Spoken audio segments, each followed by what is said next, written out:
Bienvenidos todos a este espacio en donde vamos a tener una conversación extraordinaria. Llevamos ya un rato escuchando grandes pláticas sobre el mindset que necesitamos en esta época, pero ahora vamos a hablar de una tecnología que sin duda está revolucionando el mundo y muchas industrias. Y estoy hablando del blockchain. Durante los diferentes años hablamos del blockchain, sobre todo en un aspecto financiero. Hoy vamos a hablar de blockchain desde un aspecto totalmente diferente, desde los smart contracts, desde el tema de la construcción o las bienes raíces, pero tenemos que empezar por entender qué es blockchain. Tenemos un súper invitado y qué mejor que sea él el que nos platica por qué funciona blockchain o qué es esto de lo que estamos hablando. Entonces, Sergio, bienvenido a este espacio, gracias por estar aquí. Te dejo la palabra, platícanos un poquito de qué se trata este del blockchain. Pues muchísimas gracias por la invitación, Vivian. Pues fíjate que para blockchain lo que te permite es justamente hacer, es una tecnología que contra lo que mucha gente opina, que a veces está obviamente muy ligada a la criptomoneda, básicamente al Bitcoin o al Ether, es un elemento, es una cosa bastante sencilla. O sea, es un tema, al final es un tema muy simple. Para todos los acuerdos que se hacen, smart contracts que se hacen a través de blockchain, tienen que tener dos elementos. Uno, un white paper, que es como dice el nombre, pues es un documento que debe de estar disponible para todos, donde tú estableces como las reglas de qué es lo que quieres, de lo que tú quieres acordar. Pueden ser acuerdos, básicamente de todas las, ¿no? En México y en todo el mundo a veces hacer un acuerdo que se cumpla o un acuerdo claro es muy complicado, a veces son llenos de cláusulas, letras chiquitas. Bueno, entonces aquí lo que se intenta en primer paso es que sea, pues, de que tú tengas un acuerdo. Ni siquiera es un tema tecnológico, simplemente es un tema casi que de redacción, ¿no? Oye, ¿qué es lo que quiero acordar con esta persona de fondo y cuáles son las consecuencias de no cumplir? Y entonces en ese momento lo procesas, hay muchos formatos en muchas redes de blockchain, y entonces tú generas un contrato que es decir, que está replicable en millones de computadoras, que es lo que conocemos como mineros, que hace que ese acuerdo y ese básico de trabajo incluso que tú definiste, pues sea prácticamente inamovible. O sea, está completamente encriptado, no se puede hackear, es completamente seguro, y entonces te da mucha confianza justamente, o te permite hacer algo que es algo que es muy simple, que al final es algo que todo el mundo estamos buscando. Ese es el tema de que una vez de que yo hago un acuerdo, pues ese acuerdo se tenga que cumplir forzosamente, o que si no se cumple, quede sin mayor evidencia y sin mayor conflicto legal, ni trámite burocrático, ni juicios, ni amparos, pues queda muy claro la parte que no lo cumplió, con las consecuencias legales que eso pueda tener. Entonces, bueno, principio básico, pues lo puedes aplicar a muchísimas cosas, ¿no? Yo creo que sí hay una revolución bien importante con todo lo que viene. Y yo insisto en ese tema, es algo bastante más simple y mucho más transparente de lo que mucha gente opina, ¿no? Porque claro, a veces está asociado un poco al tema especulativo, porque claro, la primera aplicación pues fue ni más ni menos que generar una moneda que ha subido muchísimo de valor, luego bajó, pero lo que es muy claro después ya de algunos años con el tema del Bitcoin, por ejemplo, es que, bueno, pues ya ha mantenido su valor y las tendencias de los últimos, o sea, una vez de que pasó el tema inicial de especulación, pues ahorita pues ya lleva una tendencia alcista muy clara. De hecho, ahorita está más alto que en mucho tiempo. Ahorita Bitcoin, para los que no se han metido a verla, les recomiendo que lo chequen, porque últimamente, y creo que con toda la situación que estamos viviendo en el mundo, subió radicalmente. Pero dime algo, Sergio. Cuando empezamos a hablar de estos contratos inteligentes, para los que no están tan familiarizados, cómo funciona el blockchain es una cadena de bloques que están en la web, en donde lo que permite es que cada transacción que se hace se va marcando en toda la red de computadoras. Entonces, eso descentraliza el poder, le da el poder a todo el mundo o a todos los que están metidos en este blockchain, y al mismo tiempo vuelve casi imposible que haya algún acto de corrupción o algo por el estilo, porque para borrar una huella digital tendrías que borrarla en todas las computadoras de forma simultánea. Así es. En todo el mundo, y esto es casi imposible, ¿no? Entonces, exactamente. Sí, exacto. Ese es un poco como el principio, tienes toda la razón, llamémosle de sistema cibernético, pero bueno, como que el paso previo es, bueno, yo quiero tener un principio que sea inamovible, que sea inhackeable, que sea muy seguro. Y entonces, exactamente, lo que es increíble, justo lo que tú comentas, es que la forma en la que se encontró lograr eso, o sea, para quienes no somos expertos en sistemas, pues, lograr un sistema cibernético o computacional, lograr eso, pues los bancos, que son los más interesados, pues tienen sistemas muy seguros, pero claro, a veces tienen 2 o 3 respaldos, ¿no?, de todo su sistema. Y aquí literalmente, con un sistema descentralizado, pues tienes millones de respaldos. Es una cadena de bloque, entonces hace que si tú quisieras hackear o hubiera una persona que quisiera modificar este principio, pues no tiene que, o sea, necesitaría no hackear un sistema o 2 o 3 como tienen los bancos, sino literalmente millones. Eso ya lo hace, eso lo hace prácticamente imposible, y eso es lo que da un tema en el fondo de certeza, y al final un poco lo que me parece increíble, un tema de confianza en las transacciones que están basadas pues en acuerdos muy simples, ¿no? En acuerdos que no se pueden. A final de cuentas, lo que está haciendo el blockchain es pasarle el poder de un banco, un gobierno, una institución a toda la población que está metida en esta cadena. Eso es exactamente lo que me pareció, lo dijiste así que súper claro, lo que me parece increíble de estas nuevas tecnologías, no solo del blockchain, sino de todas más, que democratizan y dan poder pues a los ciudadanos de a pie, ¿no? Porque tú puedes tener un sistema muy confiable que ya no cuesta millones de dólares que tiene que pagar un banco. Y ahora pues tú subes tus contratos a alguna plataforma, IBM, nosotros funcionamos base Ethereum, y entonces ya tienes pues una empresa mediana, hasta pequeña, hasta una startup sin mayor complicación, puede generar digamos, estos acuerdos o su modelo de negocio lo puede montar de una forma tal que sea como muy clara, y entonces se convierte en un socio muy confiable, porque no necesita bolsa, ¿no? Para que te regule la autoridad estatal, donde se entiende que hay un sistema que lo que busca finalmente es la confianza, ¿no?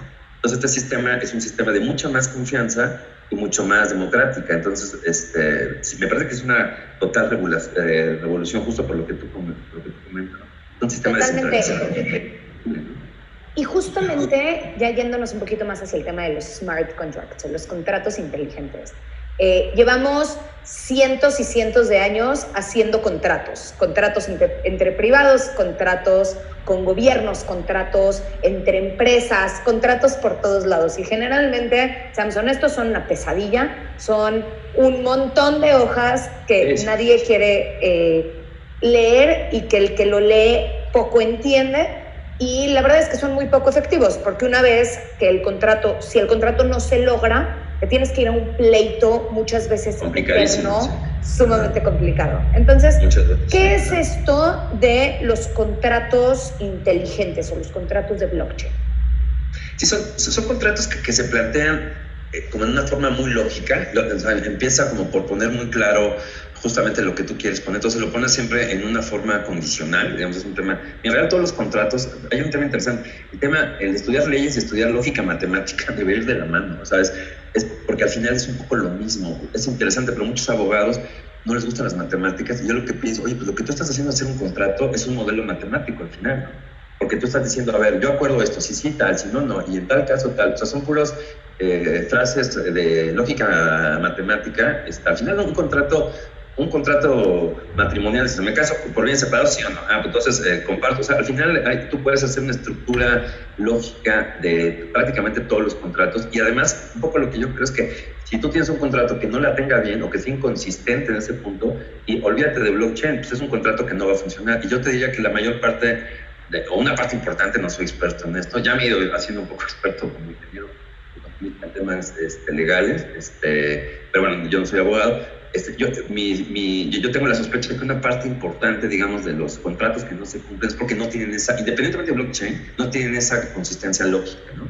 Porque además, increíble, pero a ver, eso no es una novedad, en la estructura legal, y eso es algo que hay que decir, y creo que es muy importante usar este foro para decirlo, es muy inconsistente. O sea, a ver, la Constitución de México pues, es totalmente inconsistente. O sea, tiene, digamos, tiene ciertas disposiciones que no se apoyan en otras, pues se contradicen en otras, en la propia Constitución, y luego viene el tema de las leyes secundarias que pueden tratar, y se puede, no se puede, y al final una bola de disposiciones que a veces no está muy clara como la jerarquía. Entonces, bueno, lo que pasa es que esa es una realidad, si no los abogados no tendrían la chamba, ¿no? Porque hay un tema interpretativo muy importante y hay un tema de consistencia. Entonces, un contrato lo que te obliga es poner este tema en lo que tú quieras acordar, exacto, lo que tú quieras, en el área que te interese, lo tienes que poner de una forma muy lógica y además es una cosa muy simplificada, sin letras chiquitas, sin no sé qué, o sea, de una forma muy simplificada. Ese es el primer paso para un buen contrato. Y entonces eso ya te permite con una persona que maneje ahora sí los lenguajes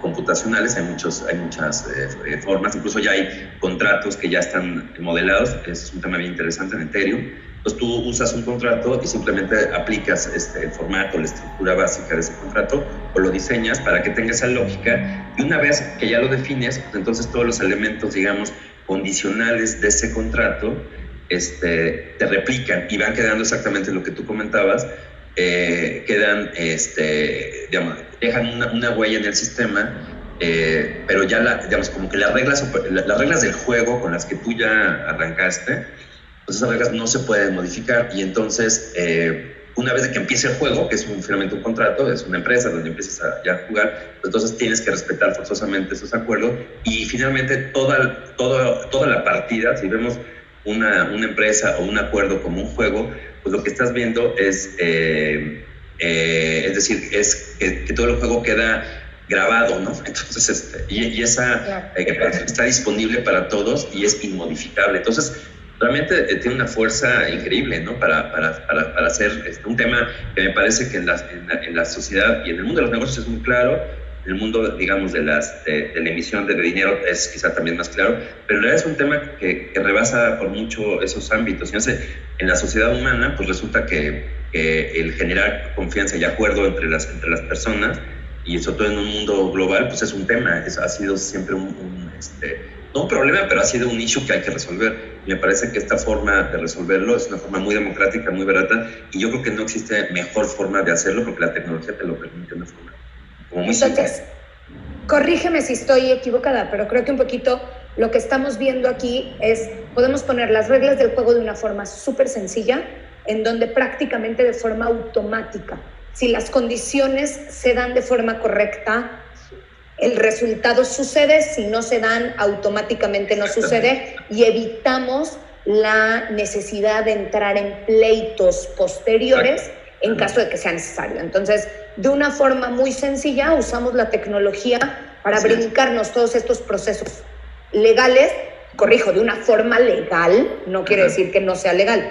pero nos brincamos todos estos procesos burocráticos, de cierta manera, para garantizar que, como tú decías, esta ecuación matemática, sí es, si no es, no es, y no hay así es, exacto, medias tintas, ¿no? A, ten, if not, B, o sea, no hay mucho que más, no hay mucho para dónde mover. Y claro, tú puedes hacer, con esos principios muy simples, normalmente son principios binarios, puedes hacer un acuerdo muy complejo, puedes hacer un acuerdo muy complejo. Que no es lo mismo complejo que complicado. Creo que ahí es donde entra el blockchain. Podemos hacer conceptos sumamente complejos, pero de una forma simple y no complicada, como suele ser el marco legal a nivel mundial hoy en día. Exactamente, sí. Incluso un tema importante, bueno, yo soy economista y te diría, por ejemplo, ¿por qué la primera aplicación de blockchain es interesante? La más conocida la tuvo en temas de las monedas, porque resulta que claro, algo que nadie sabe es que la moneda que usamos no está respaldada, o sea, está respaldada en confianza. Desde el año 1971 ya no hay respaldo en oro. Antes incluso en las monedas se les ponía, bueno, se pagará al portador, porque hablaba en los billetes como que había un mito de que, bueno, en algún momento yo llego al Banco de México y me van a dar mi oro, ¿no? Pues no sé cómo va a estar, yo nunca conocí a alguien que le dieran su oro, ¿no? Pero estaba ese mito de que había oro. Al final, eso, en realidad lo que es muy interesante es que eso siempre fue una mentira. En realidad, si tú ves la historia económica del siglo XVI, o sea, eso siempre fue algo que fue en mayor o menor medida, pero sobre todo todos los... Y entonces, en el año 71, Nixon dijo, no, ya el oro, olvídense del oro, y aquí ya empezó con otras reglas, ¿no? Y eso no puede suceder con el Bitcoin. El Bitcoin, justamente como no se sabe ni siquiera bien quién lo generó, pues entonces, y ya una vez que hiciste el algoritmo el smart contract, donde tiene un algoritmo que es irreplicable, que es, inhackeable, entonces el número de bitcoins que hay es fijo. Y en otras criptos, si tú vas a hacer una emisión, son reglas muy precisas, muy claras. Eso no sucede, ni más ni menos, sobre todo en esta época de crisis. Eso es un tema que poca gente sabe, es un tema de discusión de política monetaria, pero es muy interesante. Pues ha habido emisión, todos los bancos centrales, desde el Banco Central Europeo, el Tesoro de Estados Unidos y el Banco de México ahora también, pues han hecho emisiones de dinero sin respaldo alguno, supuestamente para impulsar el tema de la liquidez. Pero bueno, son temas donde son un poco discrecionales y claro, todo el mundo está confiando en un dólar, en un peso. Entonces, bueno, pues ya hay un tema cultural de que eso vale, pero en realidad, si tú supieras cómo se genera, cuáles son las políticas para generar esa emisión, seguramente no tendríamos tanta confianza y seguro regresaríamos, todo el mundo usaría sistemas encriptados como Bitcoin o Ether o lo que sea, ¿no? Es un tema súper importante, me parece. Y de hecho estas monedas tienen mucho más peso en países como Argentina, en donde tienes crisis y devaluaciones constantes. Incluso te da más confianza una moneda como mencionas, Bitcoin, Ethereum, que tienen esta base de confianza más sólida que gobiernos que nos han fallado tantas veces, ¿no? Ahora, por lo que sé, tú justamente usas estos contratos inteligentes en el tema de bienes raíces, ¿no? En el tema de la construcción y venta de inmobiliarios. ¿Por qué trae un beneficio tan sustancial en esta industria o por qué es tan innovador y revolucionario el usar contratos inteligentes? Y la otra pregunta que tengo es, ¿hasta qué nivel en temas regulatorios ya están aceptados estos contratos inteligentes en lugar de contratos tradicionales? Sí, es un tema bien, es una súper buena pregunta. Exactamente igual que en el asunto de la emisión de dinero, que eso es donde es más claro todo el tema de la aplicación inicial de blockchain. Pues hay seguramente el segundo tema de inversión más importante después del dinero, pues son los bienes raíces, ¿no? Todo el mundo, desde toda la vida, pues sabemos que tú quieres ahorrar a largo plazo y no hay nada como o no hay nada que tenga justamente ese nivel de seguridad y de confianza como los bienes raíces. A veces se piensa que nunca bajan de precio, sí pueden bajar de precio, pero lo que sí es que no se mueven con la volatilidad que tienen otros activos financieros, incluso el dinero o la bolsa u otros activos, ¿no? Entonces, bueno, es una forma de inversión además muy democrática, porque pues, todo el mundo, todas las clases sociales aspiramos a tener pues, un bien raíz. Y ahí lo que veíamos, sobre todo en el caso de México, es que el proceso de, justamente otra vez, de confianza para tú tener un documento que te diga algo muy simple: yo soy el dueño de tal cosa o de tal inmueble, es un proceso que ya está como muy bien afianzado. Entonces, desde la colonia española, el tema de los notarios, nosotros nos metimos a estudiar muy bien todo históricamente, dónde vienen y cómo funciona este sistema, y lo que veíamos es que es un sistema muy caro que muy poca gente usa. Es decir, y yo te diría, prácticamente el sistema notarial es un privilegio de un grupo como muy selecto. La mayor parte de los ciudadanos no acceden a esto. Y una de las razones de esto, y ya es un tema que hemos discutido incluso con notarios, con amigos nuestros que están en la industria inmobiliaria, lo que ha pasado es que el sistema notarial ya no es un sistema generador de confianza. Los notarios supuestamente tienen monopolio de la fe pública. Pero lo que ha pasado es que más bien se han dedicado o son recaudadores de impuestos. Entonces el Estado, sobre todo hay un tema importante, los gobiernos locales, en el caso de México, básicamente los gobiernos estatales, recaudan una parte importante de sus impuestos a través de los derechos de registro. Y entonces ya te piden una bola, o sea, tú para escriturar un inmueble pues necesitas tener pues una bola de temas. En realidad es estar al corriente en tu pago de impuestos. Pero la parte central que es, oye, pues yo sé que soy el dueño de tal y le quiero vender a Vivian, que es el tema central de la fe pública, que se entiende que el notario es testigo y en virtud de eso manda inscribir o no a un cambio de propiedad en el registro público de la propiedad, es un proceso que se convirtió desgraciadamente en algo completamente secundario. Entonces nosotros lo que veíamos es que este proceso hacía que ciertos inmuebles o todo el dinamismo que eventualmente hay en el mercado inmobiliario, nosotros desarrollamos productos de inversión muy democráticos, muy baratos, con tasas de retorno muy altas. Entonces a mí nosotros lo que nos interesa es que estos inmuebles sean como muy comerciables. Cuando tú te compras, entonces cuando tú quieres heredarlo, venderlo, hacer algún cambio, pues te tardas, sin problema, te puedes tardar 6 meses en trámites, ¿no? Llegas, pagas IVA, pagas no sé qué, y al final pues ya quizá ya el encanto del producto se fue. Cuando nosotros pensamos que necesitamos hacer un sistema como mucho más ágil. Desde luego, bueno, pues tiene que ser un sistema disruptivo, obviamente, pero debe ser compatible pues, con el marco legal, desde luego.